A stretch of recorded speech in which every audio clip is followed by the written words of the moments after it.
action. What's up, Javon? Doing good. Got that on there? Sound correctly? Say good. Can everyone hear me? Am I good? All right. Yeah, we got your mic up. All right, sweet. All right, good stuff, man. So thanks so much for joining Of course, me of for this. course, no worries. You know, I've been tweeting at you a lot this year because every night it's like Javon Masters did what? Yeah. Scored 43 last night. Yep. Your season, well, how is the season going so far for you? For us, I mean, we came in with low expectations, really. We lost our big man, Nikola Mandic, to like a torn ACL. Yeah. So that really made us have to downsize. We had to be downsized. So we've just been a really grinded out, gritty bunch, to be honest. And for us, that's what we pride ourselves on, playing with a sense of togetherness, grinding it out, and being the best team that we can. And we value execution, shooting, and that's what we try to exemplify every day. Yeah, absolutely. And you guys had a little bit of struggles to start the season, but you've really turned it up in 2016. 7-2 now. Yeah. You personally averaging like 33 points per game since the new year. Yeah. What do you attribute that turnaround to? Just the team kind of starting to blend together better? Or? I think so. I mean, at the beginning of the year, we had a whole bunch of new guys. Yep. So it's going to take them a bit of time for them to get adjusted to the entire culture that we have as a team and as a program. But since the new year, I went back and I just went back to fundamentals, just working on my shot, finishing around the basket. So for me, I just exemplify. I just use my hard work, my work ethic to just try and get better each and every day. And I pride myself like I need to get better in order for us to ultimately win our goal to get an AUS championship, bring it back to Fredericton. So yeah, absolutely. And so you're obviously having a great year, leading the CIS in scoring. Yeah. But your backcourt mate, I want to talk about Matt Daly a little bit. Really stepping it up this year. Obviously, you guys lost Will McPhee from last year's team, and you guys made such a great backcourt. But Matt Daly's leading the CIS in assists. Yes. So you got the leading scorer, leading assists man. Yeah. Talk about your guys' relationship and how his play has been this year. I mean, me and him are really close on and off the court. Yeah. So for us to have that chemistry on the court, we have to have it off. So we usually hang out together, we study together, we just do regular stuff. But on the court, I mean, he senses where I'm going, I sense where he's going. And to have somebody like that that's leading the country in assists, and for me to do what I do and score, it really takes the pressure off me because I know he can score whenever he wants to, and I can do the exact same. So it's really good to have that relationship with him and for him to do what he's doing, especially stepping up. And I feel like he should be an AUS All-Star this year.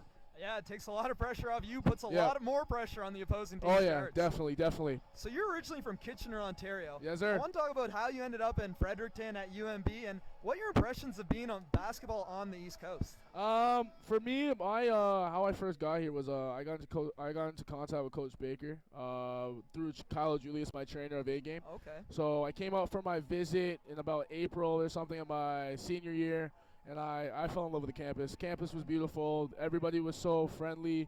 Everybody welcomed me into their own arms. So I felt that it would be the best part for me to get my degree in social work, sociology, and as well play basketball at a high level on the East Coast. And the East Coast basketball, I mean, it's on the come up. Everyone says that, like the OUA, don't get me wrong, the OUA is like the mecca of basketball. Like they have like 5 or 6 teams in the top 10, but for us, basketball here on the East Coast is really rising. There's a whole bunch of parity in the league right now, and it's actually very difficult to win on the road or win in general. So the more wins you can get, the easier it becomes for you.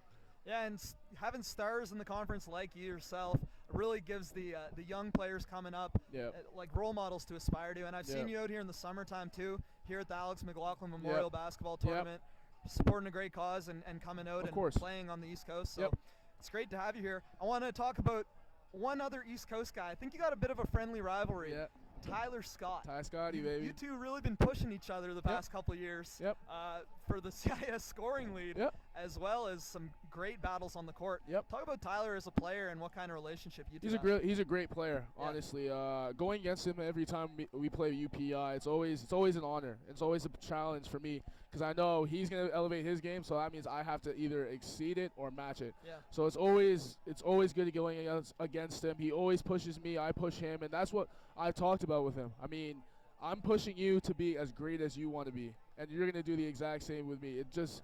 You always got to keep working. You always got to try and be the best basketball player and best person you can be each and every day. So that's why me and him really like talking about. We like talking about how we can help each other's game and ultimately get better and achieve our goal of hopefully playing professionally one day. Yeah, and I want to talk a little bit about records. So you're quickly moving your way into the CIS and AUS record books. Yep.